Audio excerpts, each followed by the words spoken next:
अगर आप internet user हैं तो यकीनन आपने बरमूडा ट्रायंगल के बारे में सुना होगा। जी हाँ, वही बरमूडा ट्रायंगल जो बरमूडा, फ्लोरिडा और पोर्टो रिको के दरमियान में स्थित है।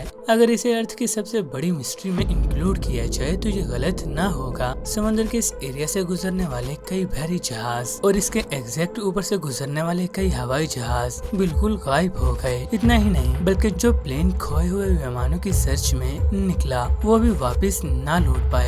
सबसे फेमस केस फ्लाइट 19 का है जिसमें 14 मेंबर्स थे। ये घटना 5 दिसंबर 1945 में घटी थी और जब इन प्लेन्स के लिए एक और प्लेन को लॉन्च किया गया था तो वो भी बरमूडा ट्रायंगल से वापस ना आ सका। बस इस फेमस इंसिडेंट के बाद बरमूडा ट्रायंगल चर्चा में आ गया और उसके बाद ऐसे ऐसे केसेस सामने आए जिसने दुनिया को एक खौफ और डर में डाल दिया, क्योंकि कई हवाई जहाज और बहरी जहाज इस जगह से लापता हो गए जिनका कोई भी सुराग न मिल सका। मिलिए ब्रूस कर्नर से, जो कि एक ऐसे पायलट हैं जिन्होंने इस बात का दावा किया है कि ये बरमूडा ट्रायंगल से बच निकले हैं। इतना ही नहीं बल्कि ब्रूस कर्नर ने इस टॉपिक पर एक बुक भी लिखी है जिसका नेम द फॉग है। 4 दिसंबर 1970 अकॉर्डिंग टू ब्रूस कर्नर, वो एंड्रोस से बरमूडा की तरफ एक प्लेन में ट्रैवल कर रहे थे और इस समय इनके साथ इनके फादर और एक बिजनेस पार्टनर भी शामिल थे। प्लेन छोटे साइज का था जिसे ब्रूस खुद उड़ा रहे थे। इस ट्रैवलिंग के दौरान ब्रूस को एक बादल का टुकड़ा नजर आया जो कि कोई चिंता की बात नहीं थी और फिर ये प्लेन 11,000 फीट की हाइट पर पहुंच गया और उस समय ये प्लेन बरमूडा के ऊपर से गुजर रहा था और ये वो समय था जब ब्रूस को अचानक से एक अजीब सी घटना घटती हुई नजर आने लगी। ब्रूस को चारों ओर से बादलों ने घेर लिया था, जिसका मतलब ये था कि ब्रूस को बादलों के अलावा और कुछ भी नजर नहीं आ रहा था। बट फिर भी ब्रूस इन बादलों में से भी प्लेन को उड़ाते रहे। इन्हें हर तरफ अंधेरा नजर आना स्टार्ट हो गया और इसके अंदर बिजली नजर आना स्टार्ट हो गई, मगर हकीकत में ये बिजली नहीं थी। इस अंधेरे में ब्रूस को अचानक से बादल नजर आना स्टार्ट हो गए और ब्रूस को ऐसा लग रहा था कि जैसे कि ये कोई बादल की दलदल हो और ये दलदल ब्रूस के प्लेन को अपने अंदर खींचती चली जा रही थी।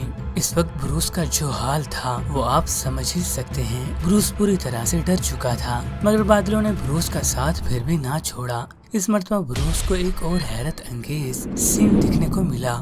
जी हाँ, ब्रूस को अपने सामने बादलों की सुरंग यानी टनल नजर आना स्टार्ट हो गई और अब ब्रूस के पास इस टनल में जाने के अलावा और कोई भी रास्ता नहीं था। जैसे ही ब्रूस का प्लेन इस टनल के अंदर जाना स्टार्ट हुआ तो ब्रूस ने नोटिस किया कि जैसे ये टनल आगे से तंग होती चली जा रही है। ब्रूस को इस समय लगा कि इसका प्लेन आगे जाकर फंस जाएगा और हो सकता है कि ये ब्रूस का आखिरी दिन हो।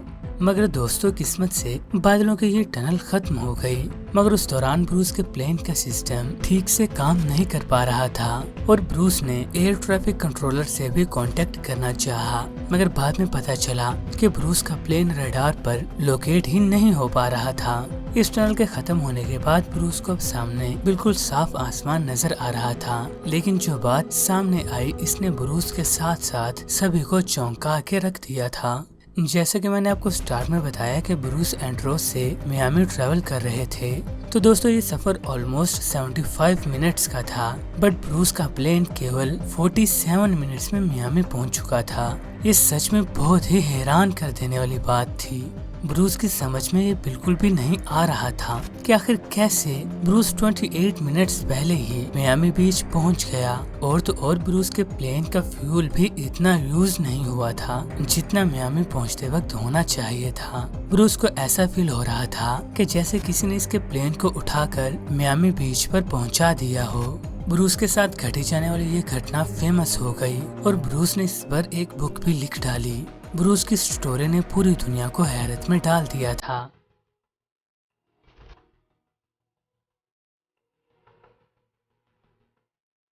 दोस्तों, बरमूडा ट्रायंगल के रिलेटेड बहुत सी थ्योरीज मौजूद हैं, जहाँ कई लोगों का मानना है कि यहाँ एलियंस हैं, वहीं कई लोगों का मानना है कि यहाँ कोई शैतानी ताकतें राज करती हैं और साइंस भी आज इस पर से पर्दा उठाने में असफल है। हकीकत क्या है ये शायद कोई नहीं जानता।